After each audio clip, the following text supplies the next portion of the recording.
everyone, welcome to this LinkedIn Live. My name is Catherine and I'm the Content and Community Manager for the Business of Data team here at Corinium. As part of our Business of Data podcast, we intend to live stream each episode ahead of hosting it over on the Business of Data platform, and of course all of the wonderful podcast providers like Apple, Google and Spotify as well. We would love to hear from you, your thoughts, comments and questions, so please feel free to share those in the comment section. And of course, if you would like to appear as a guest, or perhaps you know an executive or thought leader you think I should interview next, then please do reach out. We would love to hear from you. But for now, let's dive into this week's podcast episode.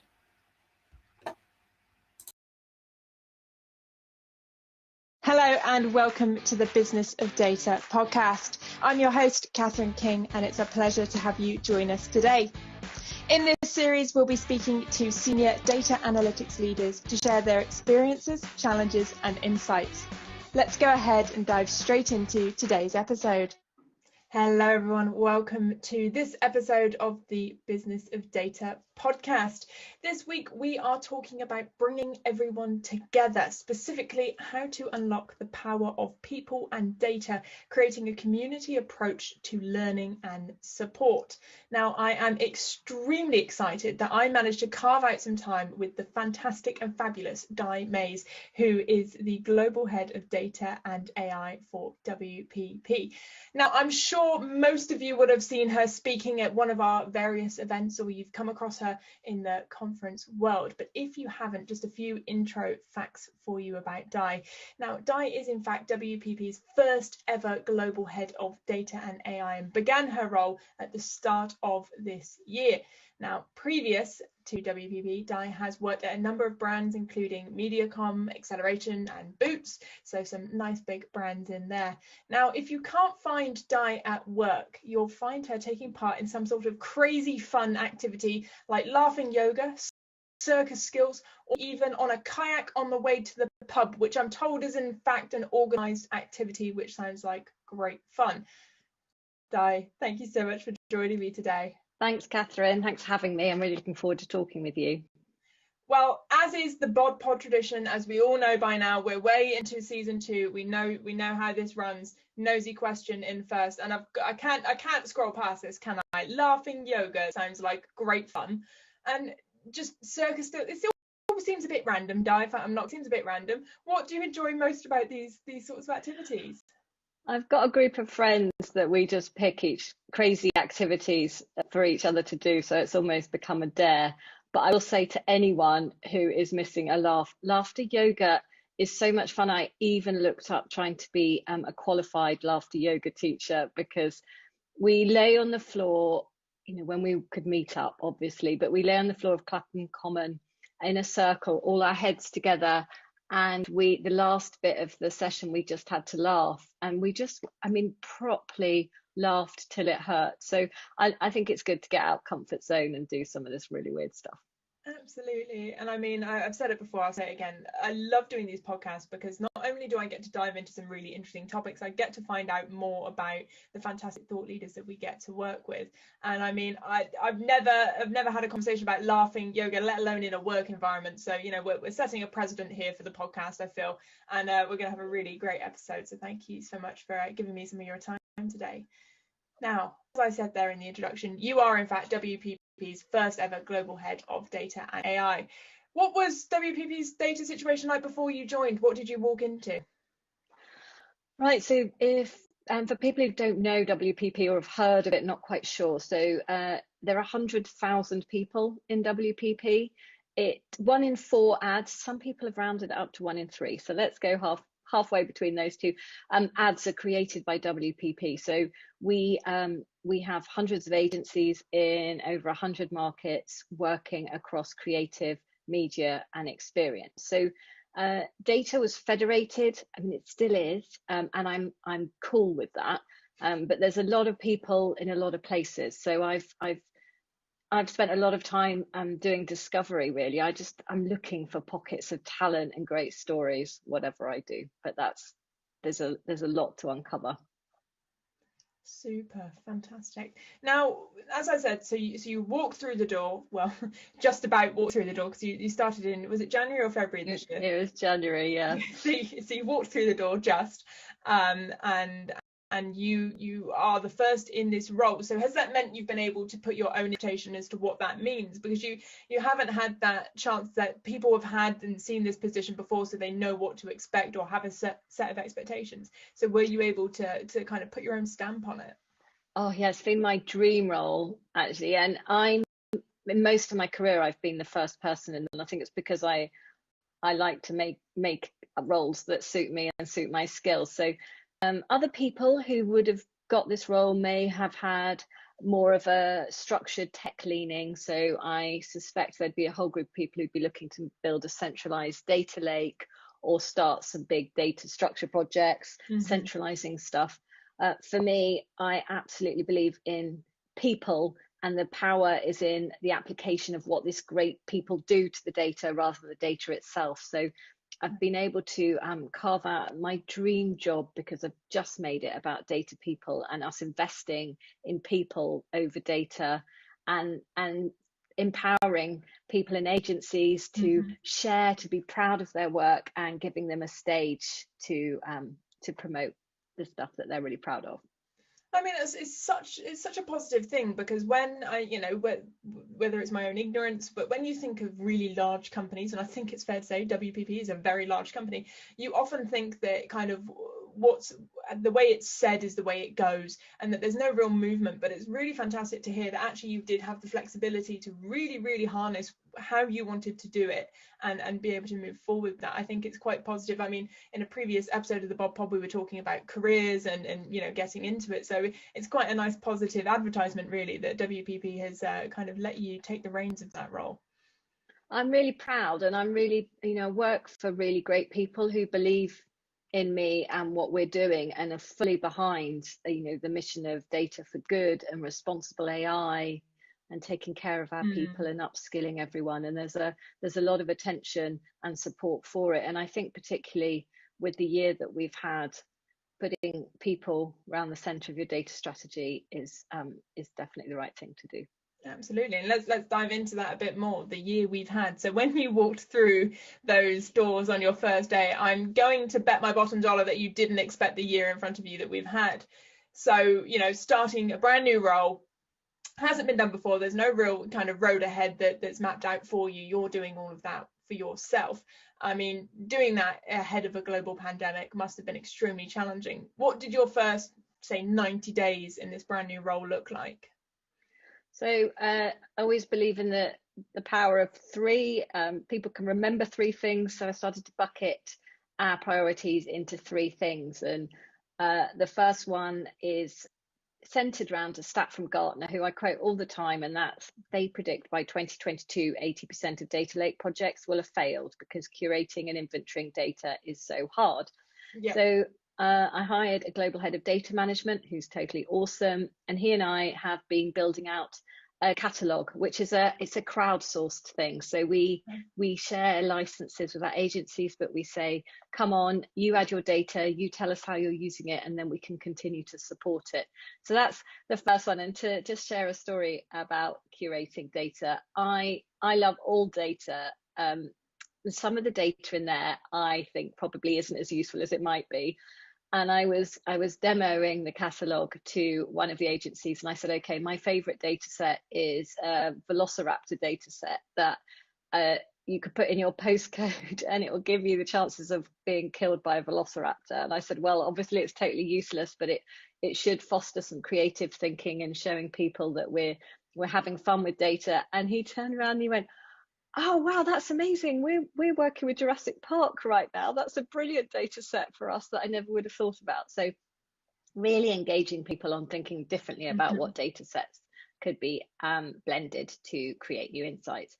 And then the second one, which I'm sure we'll talk about at length, is our enablement program. So a lot of time spent on training. We have an AI Academy where we've committed to training 5,000 data scientists, and a Demystify AI program where we're upskilling 50,000 of our colleagues. And then the third bucket, to go back to your intro, is about communities and content. So bringing people together and sharing content. So those are my first three, and actually they've been a really good anchor for me during the pandemic, because I can always go back to, as the inbox gets busy and the diary gets busy, am I doing one of those three things? Absolutely, that's fantastic. And I love that idea of thinking outside the box with your data, and actually, being brave enough to suggest those sorts of things, because I suppose there is a risk that it could go two ways, where it's either that's fantastic, or have you lost the plot, why are we talking about dinosaurs? And I think it's really fantastic you took that risk, because it sounds like it really did pay off. Now, as you say, one of the main things you've been focusing on is bringing many data teams across I think it's 400 plus agencies under WPP's umbrella together. How have you been tackling that huge challenge? So I get asked a lot on what other people are doing, and I'm about to build this as somebody already done it. So in July this year, we launched our data and AI community. We already have 2,700 active members internally. So really want to make sure everyone feels included, and it's an inclusive thing. So there's no such thing as a stupid question. People email me and say, Di, do you mind if I post this on the community? I was like, don't you dare ask me permission. It's our community. I might be its biggest cheerleader, but it's not for me, it's for everyone. And we've had talks. In fact, I'm hosting one this afternoon where somebody wrote to me and said, we're really proud of the reporting solution we've built. Can we share it with everybody? We've got hundreds of people have accepted that invite. We've done one, 350 people attended our last panel on what's life past third-party cookies. And there's a real breadth of skills, I guess, from people wanting just to learn more about data, to scientists who are sharing code, thinking how you might answer some particular challenges. So it's a lot of energy, and anybody looking to set up a community, I will say you need to probably, however much time you've allocated, times that by 10. But that's been really rewarding, and I get so much feedback, which makes it all worthwhile to say, I didn't know there were so many people. I haven't seen so much collaboration. You've given us a way to collaborate across agencies, across markets. Even, our agencies are all global, so even different markets within the same agency now have a platform where they can share and collaborate. Absolutely. Now, what's so funny to me, working in the events industry, I mean, I know obviously what we've seen this year, it's been a complete transformation, but kind of a traditional events approach. I fully understand and appreciate the power of networking and sharing ideas. It's our bread and butter. And what makes me laugh is it's so simple, but obviously, as you say, it's so massive, and it's not simple at all. But the premise of it, of just sharing ideas and saying, hey, this is a case study we've been working on, and actually that all wouldn't have happened without this community base. So I think it's really interesting to actually see all the innovation that wouldn't have happened if it wasn't for just someone saying, hey, we're doing this right now, does anyone want to get involved, or does anyone want to see? And that thought sharing, because very often, and it makes me laugh that you say there's no such thing as a stupid question, because something that was always drummed into me at university was, if you're thinking of a question, chances are 3 other people in the room are also thinking of that question as well. And it's very similar with I'm sure, with projects and challenges, that actually across the 400 plus agencies that you have, chances are someone else is working through that problem or has worked through it. So that kind of thought sharing is very interesting. Now, forgive me if I'm wrong with this, but you've set up a CDO group specifically within this as well, haven't you? And that one meets every 2 months, is it? Yes, so the Sea Dogs, 88 members. Again, a mix of disciplines. So there are some of our most talented data scientists, but also data strategists and creative data people. And we've just had our second one, and I try and make sure it's slightly different from the community events, because this is about getting sponsorship, making sure that they know that their people have got licenses for Coursera as part of our AI Academy. Please give your people space and time. But we have more specific cases where we share stories, we share capability. One of the case studies that we shared in the last one, 2 other agencies came to me and said, oh, that's so brilliant, I didn't know that existed. I've been trying to set that up, and now, let's just work together.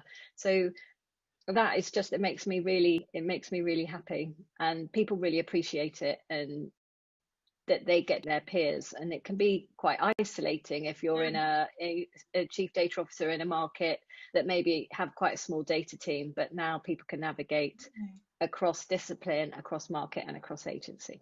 Absolutely. Fantastic. Now, I know you said there that whatever time you've allotted to a community like this, times it by 10. And I always, it's one of the things I always like to try and do with these podcasts is offer listeners and audience members a chance to gain advice from the fantastic thought leaders that I have. So what would be the advice that you'd give to someone when it comes to setting up a group like this from scratch? Because, you know, from what you've said, you've had your second meeting and you've already had some fantastic outcomes. So what's the advice you'd give to setting something like that up? So, I mean, it's a really basic, but be clear on the purpose and what the boundaries are. And there's a lot of admin in setting this up, because inviting people, I mean, I did a search on LinkedIn and on an internal directory of people who had data in their title, then realized, as is always the way with data quality, wasn't quite, because lots of people who don't have data in their title. Yeah. So gathering people to invite, and then I found some friendlies. So we have about 15 data champions that I asked to work with us so that they will help get interest in their agency. They will help drive up users. They will help post content, because what I didn't want it to be was me posting content every day and nobody else feeling part of it. So and I really wanted it to grow organically. So we've had 2 sub communities grow out of it. One of them, someone said, can I set up a data visualization group? Should I set it up outside this? And we've said, no, please keep it in. So we don't want to control any of the content, but making sure that people don't then set up a million other different communities. Yeah, that's then the risk, isn't it? Because you can go down so many kind of subgroups from just kind of data analytics. Yeah, absolutely. I mean, it's just amazing how many different ways it can go. And like I said, because we've got creative, media and experience agencies, people all have slightly different lens on what their data challenges might be or how they're working with data with clients. But make it feel that everyone's welcome, and really, really encouraging people to say, tell your friends, tell your colleagues. Yeah. And we ask for feedback constantly. We do a review of what great topics have been talked about, and we share that at the end of each month. So, I mean, it's a lot of people who work on the community to make it look this easy and low maintenance. Fantastic. Now you've spoken through kind of organically some of the challenges that you've experienced, and you know what sticks out for me is that person emailing you saying, can I post this? And that almost expected gatekeeping, I think, especially over the last, say, 5 years. I'm thinking like LinkedIn groups, there's often rules within those. You know, there's often kind of criteria for different meetings. So how have you kind of overcome that to the point that you aren't the only person posting in you know, creating content? How have you generated that confidence, I suppose, for people to get involved? So there's very little gatekeeping. I mean, we do just make sure that all client confidentiality is adhered to, which hasn't been an issue at all, because everybody knows not to break any confidences, but I make sure every post gets a response in some way, and it's often me tagging other people who may not have spotted it. Right. And we've had an example this morning. Someone said, oh, do you know how you could visualize this? And I said, don't ask me, please ask the community and tag these 2 people who are setting up the data visualization. Yeah. And they've immediately come back. So I don't edit anything. I sometimes even myself wonder, oh, this is an article I think is interesting, but is it data or is it not? Yeah. So I try, and it was one that was an app that was a running app that they gamified it so that you could pretend you were being chased by zombies or that you were running into a mountain. I thought, actually, I think the community will quite like that, but it's not really data. But I try and make sure it is around work related in some way. But we are a creative transformation company, so we have quite a lot of artistic license around that. But I try and make sure it sticks to topic wherever possible. Absolutely. And often it does tend to be, obviously we started out with laughing yoga, which is probably quite an extreme example, but generally speaking, companies and organizations and departments attract like-minded people. So chances are, if you find that gamification quite interesting, obviously on one hand from your data experience, the way they've done that is very interesting, but also just because you found it funny, chances are someone else will have as well, because you do tend to attract the same sort of people who have the same values and kind of ideas around it. And we know data folks have a weird sense of humor. I mean, Yeah. in my chief data officer group, I said to everyone, we're not going to do a round table intro because that will take half the meeting. So could you just introduce yourself in the chat? And data jokes were appearing, which were obviously terrible. But yes, same kind of values and sense of humor. Absolutely. So obviously you started this role in 2020, so I think it's a fair assumption to say most of this community work has been done virtually. Have there been any new opportunities that you've seen because this has happened in 2020 that perhaps wouldn't have been explored if remote working and all the things that we've undergone this year hadn't been kind of the norm? I think it's a really good question, because I think we would have tried to meet in person and then maybe had that slightly awkward hybrid model where we let people dial in. And I don't think that vibe works as well. I mean, I've had it on calls before where people have forgotten I'm on the call and they were meeting in real life and just leave me there on the phone while they've all left. And I love the fact that everyone's welcome, any market. I mean, time zones with APAC is a bit of a challenge, but we've been able to create a global community that everyone feels like they've got a voice and a place. Whereas if it was mainly London on US time with some other people able to dial in, I just don't think it'd have the same vibe. And I suppose because you've started out virtually, there's going to be ways that, when whatever date that may be, when things do return to some sort of normal and people are out and about a bit more, I suppose because you have such a strong foundation where you are generating such a community culture within the data culture, that actually perhaps that will translate better when there's a hybrid, because you won't forget about die on the phone, because there's going to be a Zoom call that's going to be projected, because more people are going to be involved. So hopefully some of those kind of key learnings and culture will translate a bit better than, say, for example, if this period of time hadn't have happened and you'd started in a physical world. Yeah, absolutely. So let's move forward, because I'm very conscious of the time. It always moves far too fast for my liking. So in terms of lessons learned, in your experience, what would you say are the greatest data opportunities for marketing and advertising companies today, and how can they overcome the challenges that they may face as they work towards these goals? So I think two big opportunities and challenges associated. So the first one is data literacy, and the second one is ethics and responsible AI. So just to talk about data literacy, I mean, there's a lot of conversations about what it means.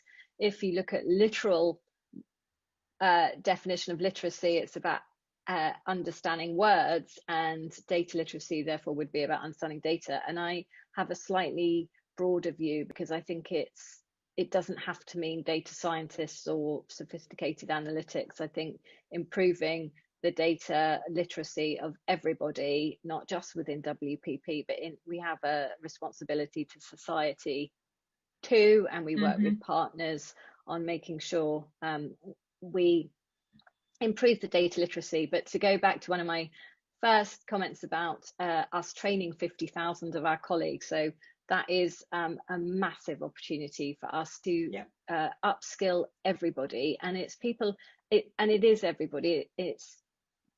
It can be people who don't touch data, who don't like numbers, but actually everybody needs to be able to, I think, especially given this weird time and the whole load of rubbish charts and insights and rubbish stats that's been out, I think giving people a chance to and the confidence to challenge, no, that's a small sample size, that's a rubbish percentage, that chart you've deliberately color coded that to make it look like a different story. All of these things that we've seen all the way through, I think data literacy is a massive opportunity. And we try and find interesting ways to engage people who maybe would normally think data's really boring and that robots were going to take our jobs. So we've partnered with Territory Studio, which is a visual effects company, and we've used blockbuster film footage to dispel some of the Hollywood myths about AI versus the reality. And we've partnered with the Open Data Institute to do some data fundamentals training, and it's all around our data philosophy and our case studies. So we've really made it relevant and brought it in to people's worlds. And our last one, which we've just launched, which I love, is we've partnered with Synthesia, which is an AI generated video company. So we've got AI training our people on AI, and we've asked 20 questions like, does WPP do AI? Does WPP have AI ethics? What is the role of AI in consumer packaged goods? And people can they get a personalized video that's tailored to their name and their market, and it's in English, Spanish, or Mandarin. So we've really tried to make sure there's something for everybody in upskilling and improving data literacy, as well as training our most talented data scientists a bit more. Absolutely. And then the second one on AI ethics, we're doing a huge amount of work on getting guidelines and principles, and the role of transparency, explainability, accountability, reminding people that humans are the ones that are accountable. It's not the machines. Machines and algorithms got a really hard time with A levels recently, and often the machines get blamed, but let's just remember it's a human that is doing that.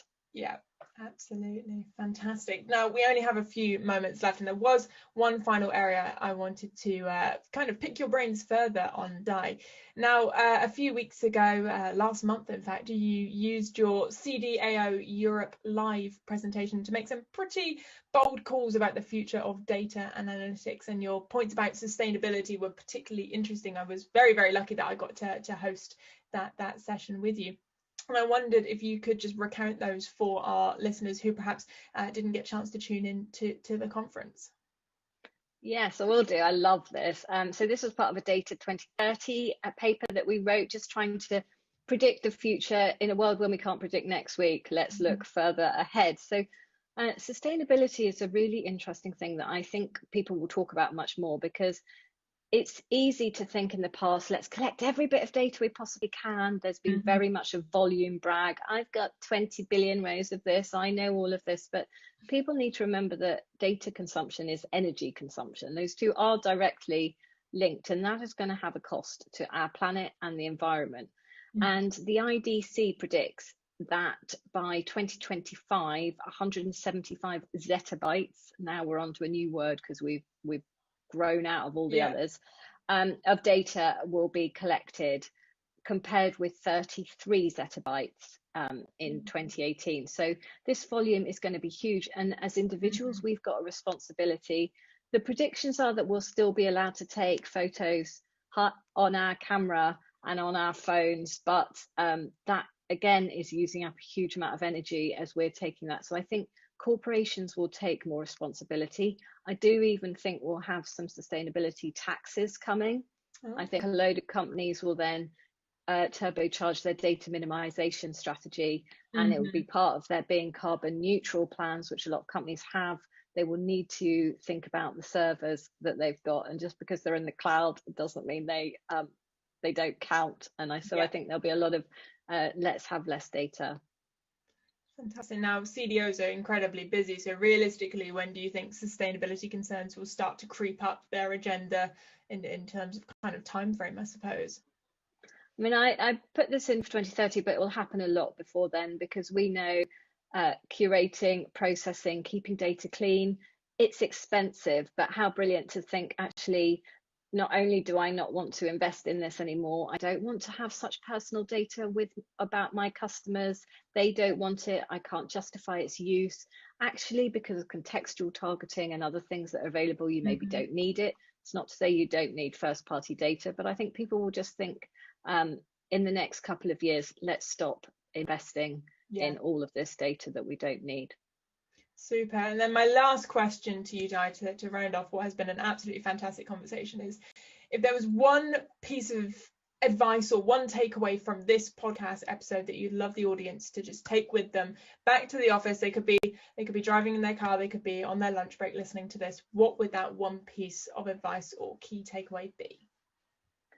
Find a data story that you love and share it. I try and find one every week. I challenge myself to read weird blogs and stories so that I can try and engage non-data people, and try and teach people one thing that they didn't know. And I don't mean in a literal, here's a data process, but just data stories, data quirks that people didn't know. So I think to be curious and read, there's lots of very strange blogs out there of people doing brilliant things with data. So go forage. Fantastic. Now, I don't know whether this counts as a rather strange podcast. I'll leave that up to the audience to let us know. It is. But they might tick it off. We've spoken about dinosaurs and all sorts, so I feel like we're in the running for that title. I hope so. It's a pleasure. Thank you so much for joining me today. Thanks for having me, Catherine. It's really fun. I absolutely love catching up with Di. She's always so full of passion and always has an interesting story to tell. Never did I think that the words laughing, yoga or pterodactyl would feature on the Bod Pod, but here we are. What a great episode. As always, make sure you're subscribed to the Business of Data platform to be first in line to receive our thought-leading insights and content. And if you're not already, do be sure to follow us on socials as well. You'll get the chance to chat with your fellow thought leaders as well as receive notifications on the latest content. As always, stay safe, stay well, and we'll see you next time.